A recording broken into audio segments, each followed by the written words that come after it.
locate and open the app source file. You must open this in your phone.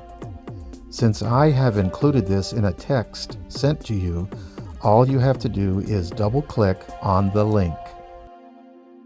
You should then see the vCard app home screen. There should be a box for mobile number. In case the box labeled mobile number reads email address, you will have to go into your phone's settings and disable the Wi-Fi option.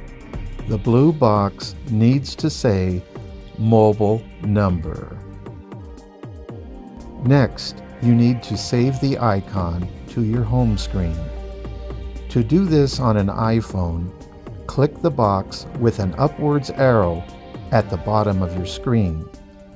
Do not click the words. Click on the box with an upward arrow.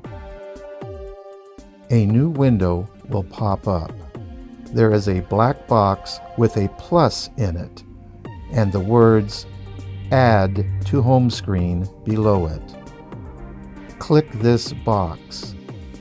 This takes you to another screen with the blue word Add.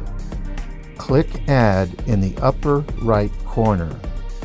You are now done with the vCard Launch app. There should now be a vCard icon on your home screen.